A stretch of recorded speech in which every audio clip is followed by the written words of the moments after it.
സ്വാഭാവികമായിട്ട് സുന്നത്ത് ജമാഅത്തിന്റെ കറാമത്ത് പുസ്തകം അയാളെ കൈ കൊടുത്തു വെക്കുമ്പോ അയാൾ ഇങ്ങനെ വായിച്ചു. ആ വായിച്ചു തന്നെ ഞാൻ വായിച്ചു തരാം. ഇനി അർത്ഥം വെച്ചത് പിഴവായിപ്പോയി എന്ന് പറയണ്ട, അതിനു വേണ്ടിയാണ്. അതായത് സുന്നികൾ തബ്ലീഗുകാർക്ക് എതിരിൽ ഉന്നയിക്കുന്ന ഒരുപാട് ആരോപണങ്ങൾ, ഈ ആരോപണങ്ങൾക്കെല്ലാറ്റിനും മറുപടി വിശദമായി പറയാൻ അക്കമിട്ട് അത് 5 നമസ്കാരത്തിൽ നബിയെ ഓർക്കുന്നത്. ഹെഡിങ്ങിന് അങ്ങനെ നമസ്കാരത്തിൽ നബിയെ ഓർക്കുന്നത് കേട്ടോളൂ. ഹസ്രത്ത് മൗലാന ഇസ്മായിൽ ഷഹീദ് ദഹ്ലവിക്ക് സിറാത്തുൽ മുസ്തഖീം എന്നൊരു ഗ്രന്ഥമുണ്ട്. അതിലെ ഒരു വാചകം വലിയ ആശയക്കുഴപ്പം സൃഷ്ടിച്ചിരിക്കുന്നു. വാസ്തവത്തിൽ ബറേൽവികൾ അഥവാ സുന്നികൾ പറയുന്നത് ശരി തന്നെയാണോ അല്ലയോ എന്ന് സംശയം വല്ലാതെ അലട്ടുന്നു. സിറാത്തുൽ മുസ്തഖീമിലെ വാചകം ഇപ്രകാരമാണ് കേട്ടോളൂ. ആത്മീയ നേതാക്കളെയോ തത്തുല്യരായ മഹാത്മാക്കളെയോ ധ്യാനിക്കുന്നതിൽ ഒഴുകുന്നത് ആ മഹാത്മാവ് നബി തിരുമേനിയാണെങ്കിലും തന്റെ പശുവിന്റെയും കഴുതയുടെയും ഓർമ്മയിൽ മുഴുകുന്നതിലും മോശമാണ്. കാരണം അവരുടെ ചിന്ത മനുഷ്യ മനസ്സിൽ വരുന്നത് പശു, കഴുത എന്നിവയ്ക്ക് വിപരീതമായി ഭക്തി ബഹുമാനത്തോടെയാണ്. ഇതല്ലേ ഞാനും അർത്ഥം വെച്ചത്. ഇത് കുറെ മൗലൂദും മഹ്മൂദും ഒക്കെ പറഞ്ഞു, ഇവിടുത്തെ ഖബറക്കെട്ട് കറക്കി സൈദും കായും എന്നൊക്കെ പറഞ്ഞു. ലാസ്റ്റ് ചർച്ചയുടെ സമാപനം കേട്ടോളൂ. അപ്പോൾ കേവലം അല്ലാഹുവിന് വേണ്ടിയും അവനോട് സാമീപ്യം കരസ്ഥമാക്കുന്നതിന് വേണ്ടിയും മാത്രമുള്ള നമസ്കാരം, അതേ സത്യവിശ്വാസികളുടെ മിഹ്റാജായ നമസ്കാരം, ഈ സറഫിന്റെ കാരണം ശരിക്കായി രൂപാന്തരപ്പെട്ട് സത്യത്തിൽ നിന്ന് ബഹുദൂരം അകന്നു പോകുന്നതെന്നും നരകം നിർബന്ധമാകുന്നതെന്നും കാരണമായി തീരും. എന്നാൽ ഒരാൾക്ക് നമസ്കാരത്തിൽ തന്റെ വയല്, കുതിര, പശു, കഴുത മുതലായവ ഓർമ്മ വന്നെന്നോ അവയുടെ ചിന്തയിൽ അയാൾ മുഴുകിപ്പോയെന്നോ സങ്കല്പിക്കുക. ഇവിടെ പ്രസ്തുത വസ്തുക്കളോടുള്ള ബന്ധം ഭക്തി ബഹുമാനപൂർവം അല്ലാത്തതുകൊണ്ട് നമസ്കാരം പ്രസ്തുത വസ്തുക്കൾക്ക് വേണ്ടിയായി തീരാൻ യാതൊരു സാധ്യതയും ഇല്ല. അപ്പോൾ അപ്പയ്യാത്ത റസൂലുള്ളാഹിനെ ഓർക്കുന്നതിനെ കുറിച്ച് കഴുതയേക്കാൾ മോശമാണെന്ന് പറഞ്ഞ ഭാഗം തബ്ലീഗ് ജമാഅത്ത് ന്യായീകരിക്കുന്നു.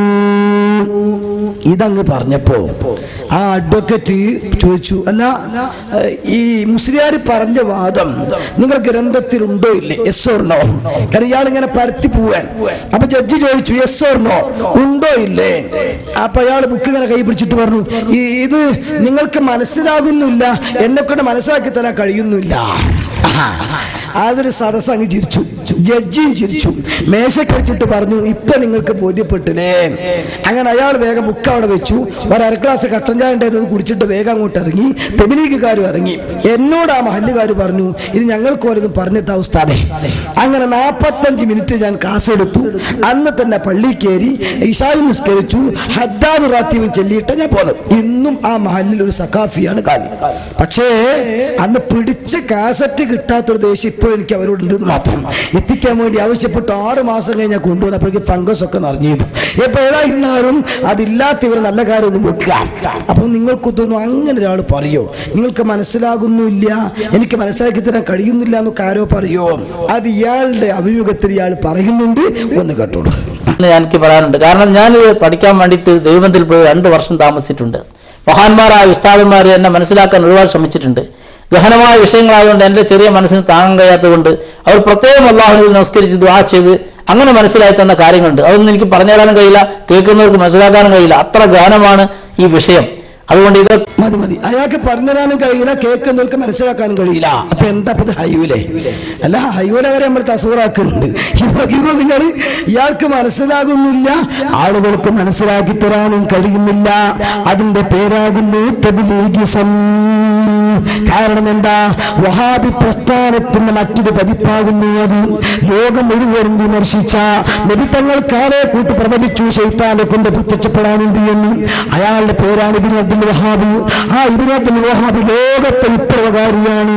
നൂറുകണക്കിന് ആളുകളെ കൊന്ന രക്തച്ചൊരിച്ചിന്റെ വ്യക്തിത്വമാണ്. അയാളെ ലോകം മുഴുവൻ മോശമാക്കി പറഞ്ഞപ്പോൾ തബ്ലീഗ് ജമാഅത്തിന്റെ നേതാവിനോട് ചോദ്യം, ഇബ്നു അബ്ദുൽ വഹാബിനെ കുറിച്ച് നിങ്ങളുടെ അഭിപ്രായം എന്താ? ഉടനെ പറഞ്ഞു ഫതാവ ഈമാനാണ് ശരിയെങ്കിൽ അച്ഛാ ആ പ്രീത നല്ല മനുഷ്യനാണ്. ഉനക്ക് മുക്തദിനൊക്കെ വഹാബി കേട്ടോ അയാൾ പിൻപറ്റർക്ക് വഹാബികൾ എന്നാ പറയുന്നത്. അയാളും അയാളുടെ വിശ്വാസം വളരെ നല്ലതാണ്. അദ്ദേഹത്തെ പിൻപറ്റിക്കൊണ്ട് ഇന്ത്യ രാജ്യത്ത് വന്ന ഇസ്മായിൽ ഷഹീദ് എന്ന സിറാത്തുൽ മുസ്തഖീം